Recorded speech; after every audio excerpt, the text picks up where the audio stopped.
존 존스와 그의 동생 조시는 오랫동안 기다려온 그 동굴을 탐험하러 길을 나선다. 하지만 그는 몰랐다. 그가 세계에서 가장 유명한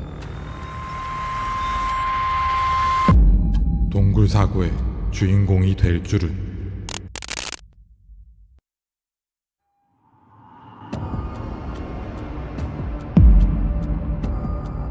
미국 버지니아 대학교 의과대학의 미래의 소아 심장내과 의사가 되기 위해 공부 중인 이 학생의 이름은 존 존스이다. 존은 어려서부터 특별한 취미가 있었다. 그것은 바로 동굴 탐험.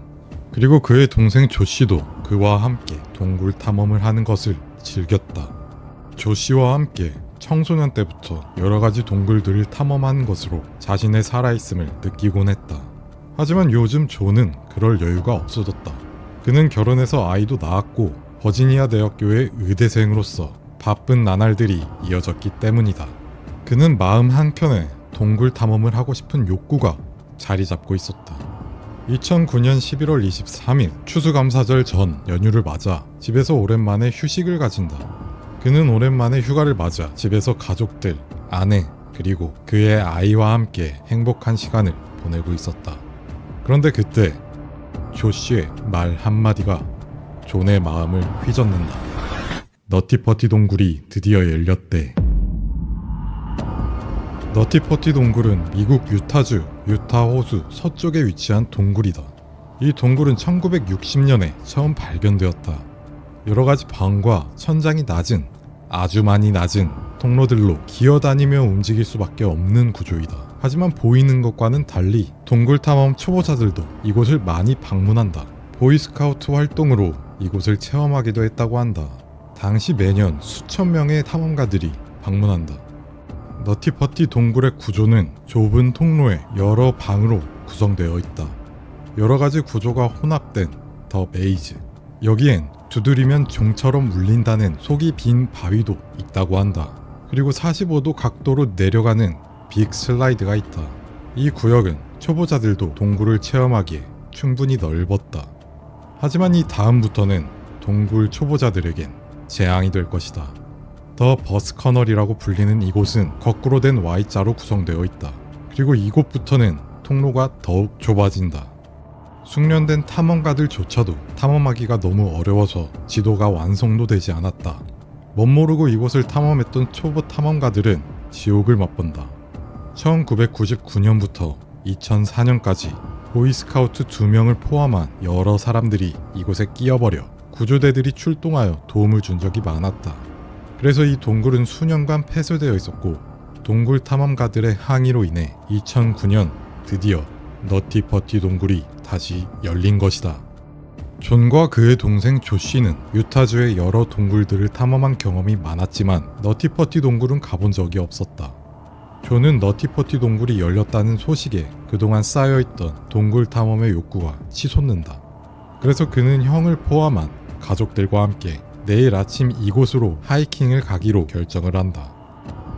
11월 24일 오전 9시 존과 친구들 그리고 존의 가족들 총 11명이 너티퍼티 동굴에 도착한다. 하지만 시부모와 그의 아내 에밀리는 집에 남았다. 그녀는 임신을 한 상태였고 1살인 아이를 돌봐야 했기 때문이다. 그렇게 그들은 너티퍼티 동굴을 즐기러 그곳으로 들어간다.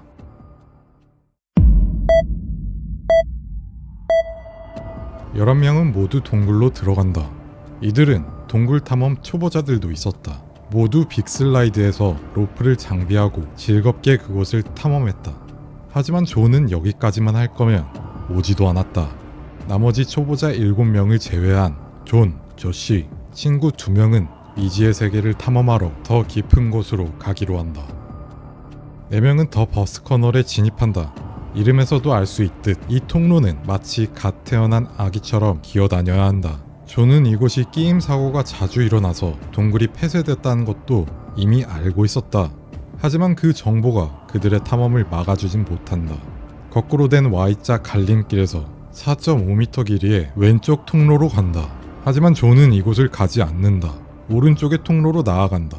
이유는 알 수 없다. 그동안 참아왔던 동굴 탐험 욕구가 발현됐던 것일 수도 있고 그냥 착각했을 수도 있다. 통로는 좁기도 하고 구불구불해서 어깨, 엉덩이, 다리 순으로 비틀며 힘겹게 나아가야 한다.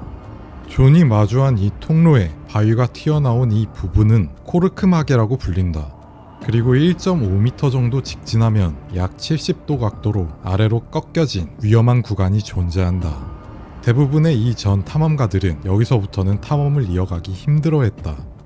실제로 위험한 사고가 일어났던 곳이기도 하다. 보이스카우트의 16세 브록 클라크가 5년 전 코르크마개를 지나고 위험을 느끼고 돌아서다 몸이 끼었었다. 구조대가 그를 구조하는데 14시간이나 걸렸었다. 존도 마찬가지로 이곳에서 위험을 느끼고 돌아서려 했을 것이다. 하지만 브록 클라크는 키가 170cm였는데도 불구하고 사고가 났는데 존의 키는 183cm였다. 존은 본능적으로 돌아설 수 없다는 판단이 섰을 것이다. 일단 앞으로 가서 넓은 공간이 나오면 거기서 돌아서서 빠져나오려 했을 것이다. 존은 70도 각도로 아래로 꺾여진 이곳을 내려간다. 이곳은 탐험가들이 위험을 느껴 아무도 오지 못했기 때문에 존이 이곳에 온 게 최초이다.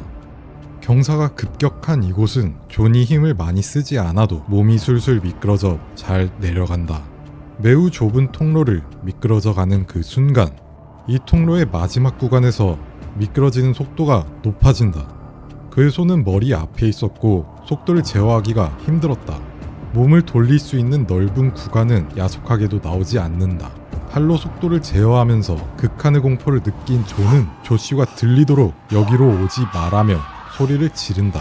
여기서라도 몸을 돌려보지만 불가능하다고 생각한 존은 그의 헤드램프로 전방 주변을 밝혀본다. 전방에 조그만 구멍이 보였다. 그리고 존은 그 구멍으로 내려간다. 순간 몸이 수직으로 떨어지듯 구멍이 그를 잡아당긴다.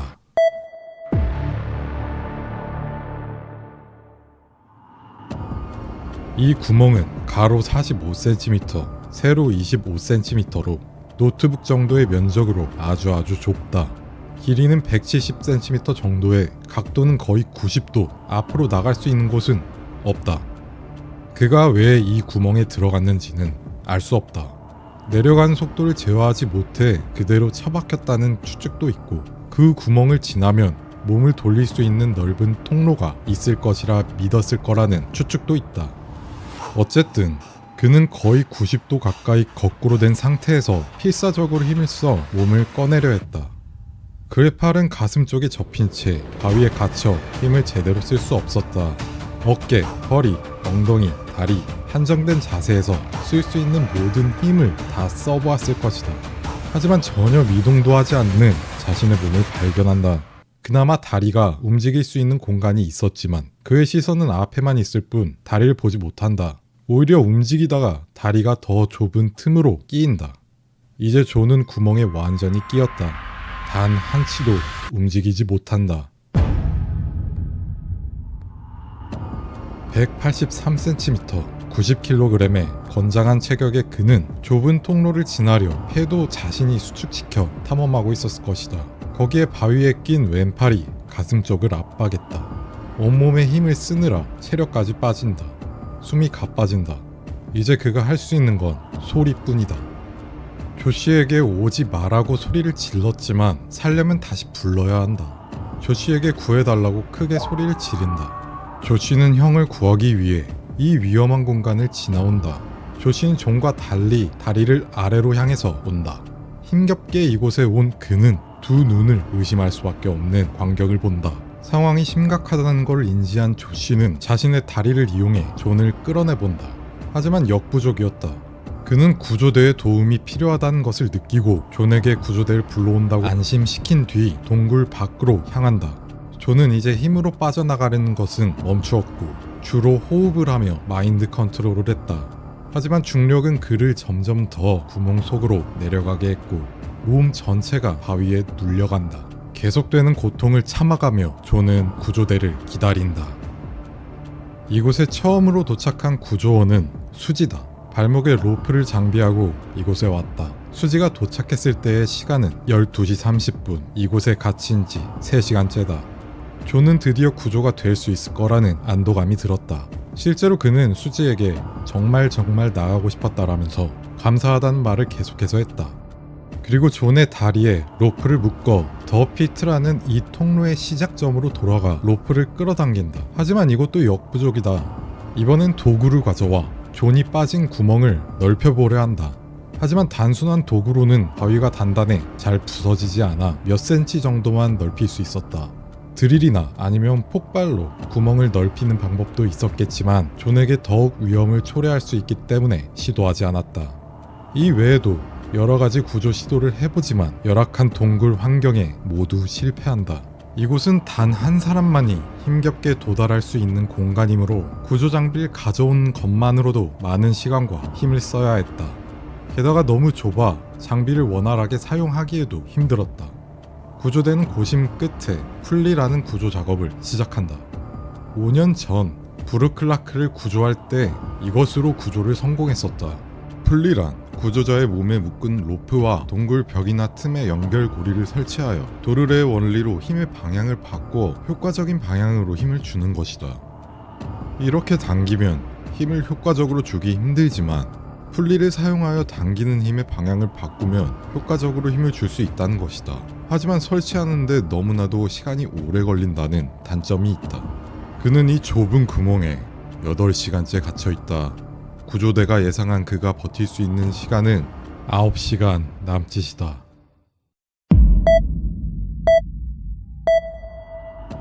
장비를 이곳까지 1시간이 넘게 걸려 가져온다. 여기에 풀리를 설치하는데도 많은 시간이 흐른다.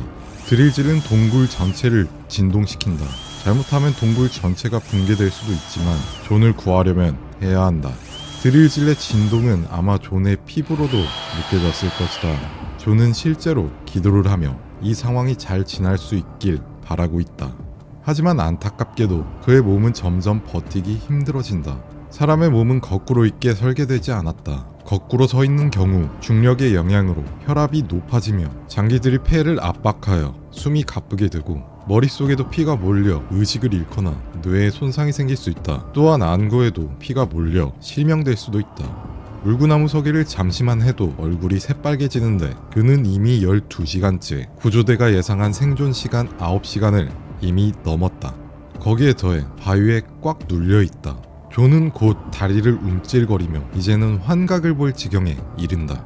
구조대원의 말에 대답도 느려졌다. 구조대원들은 그를 그저 안타깝게 바라볼 수밖에 없다. 그래도 해줄 수 있는 것은 아내의 목소리를 들려주는 것, 무전기를 통해 존과 아내를 대화할 수 있게 도와주었다. 존은 그제야 조금 침착해지며 아내에게 나갈 테니 걱정 말고 기다리라고 말한다.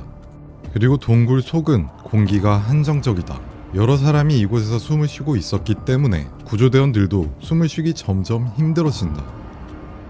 사고 다음날 오후 4시 드디어 풀리가 설치되었다. 이 작업을 맡은 사람은 라이언이다. 라이언은 그의 다리를 잘 빠져나올 수 있게 조정해준다. 다행히도 로프를 당길 때마다 몇 센치씩 들어 올려진다. 하지만 존은 극심한 고통에 비명을 지른다. 그리고 멈추라고 말한다. 그 고통을 예상하기로는 구멍 안은 바위로 울퉁불퉁했을 것이다. 구조대는 그를 어떻게든 끌어올릴 생각뿐이니 억지로 그를 끌어올린다면 그 안에서의 고통은 상상하기 힘들 정도였을 것이다. 그리고 거꾸로 된 채로 다리도 로프로 꽉 메어져 있어서 색이 거의 파랗게 될 정도로 다리에 피가 안 통했을 것이다. 그래서 그에게 잠시 마음을 추스릴 시간을 주고 다시 시도해 그를 끌어당긴다. 할 수 있는 끝까지 그를 끌어올리는데 성공한다. 마침내 라이언은 존과 눈을 마주치며 대화할 수 있는 정도가 되었다. 라이언은 그에게 일상적인 대화를 건네며 안심시킨다. 존은 그에게 이 말도 안 되는 상황이 믿기지 않는다. 그리고 다리가 너무 아프다고 말한다. 그리고 튜브를 통해 그에게 게토레이를 마시게 했다. 이 시점에서 존은 힘들고 고통스럽지만 구조될 수 있다는 희망을 가졌을 것이다. 하지만 성공적으로 보이던 구조 작업은 다시 힘든 순간을 맞이한다. 그의 다리가 동굴 천장에 닿아 이제 더 이상 끌어올리기 힘든 것이다. 존이 다리에 힘을 쓸 수 있었다면 탈출이 가능했을 수도 있겠지만 그렇지 않았다. 이 상황에서 그의 다리를 절단하는 것까지도 생각했다고 한다. 그렇게 구조원 라이언이 허탈해하며 존의 다리만 바라보고 있는 그 순간 갑자기 기절한다. 몇 분 후 깨어난 라이언은 얼굴에 피가 흐르고 있었고 존은 다시 그 구멍에 빠져 있었다. 동굴 벽에 설치된 연결고리가 힘을 못 이기고 떨어져 그의 안면을 강타한 것이다. 그는 입술이 찢어지고 혀에 피가 났고 뇌진탕도 생겼다. 그는 빨리 거기서 나와 병원을 향했다. 라이언은 나오면서 존의 숨소리가 칵칵대고 자신의 말에 반응이 느리다는 것을 말해줬다. 해제된 플리를 다시 설치해야 한다. 상황은 절망적이었다. 또 많은 시간이 흐른다는 것이다. 동굴 전체에는 드릴 소리가 또 다시 울려댄다. 이미 구조대가 예상한 생존 시간 9시간의 3배가 넘었다. 존의 아버지는 끝까지 포기하지 않고 구조 작업을 도와준다. 점점 죽음의 그림자가 다가오고 있다는 걸 느낀 구조대원들은 계속해서 그의 상태를 확인하기 위해 말을 건다. 하지만 안타깝게도 존은 점점 목소리를 내지 못하게 되고 결국 완전히 조용해진다. 구급대원이 다가가 그의 상태를 확인한다. 2009년 11월 25일 오후 11시 56분 존 존스는 호흡곤란과 심장마비로 사망했다. 그가 그 구멍에 빠진 지 27시간째 일이었다. 앞에서도 말했듯 코르크마개 이후에 동굴 내부에서는 숙련된 탐험가들도 본능적으로 위험을 느끼고 되돌아간다. 존의 사고 이전에는 그 누구도 가본 적이 없던 곳이었지만 존을 구하기 위한 사명감 하나로 조씨를 포함한 구조대가 7명이나 도달했다. 높이가 30cm밖에 안 되는 좁은 통로에서 24시간이나 구조 시도를 한 구조대의 노력들은 정말 존경스러운 마음이 든다. 그 이후 너티퍼티 동굴의 토지 소유자는 이 소식을 듣고 다이너마이트로 동굴을 폭파하여 부셔버리려 했지만 주변의 만류로 그러지 못한다. 대신 너티퍼티 동굴은 주 의원과 유가족의 전원 동의로 콘크리트로 봉쇄하여 더 이상 이곳에서의 사고는 일어나지 않는다. 그리고 동굴 입구에는 존 존스의 무덤을 만들어 그의 친구와 가족들은 그를 기리기 위해 너티퍼티 동굴을 종종 방문한다.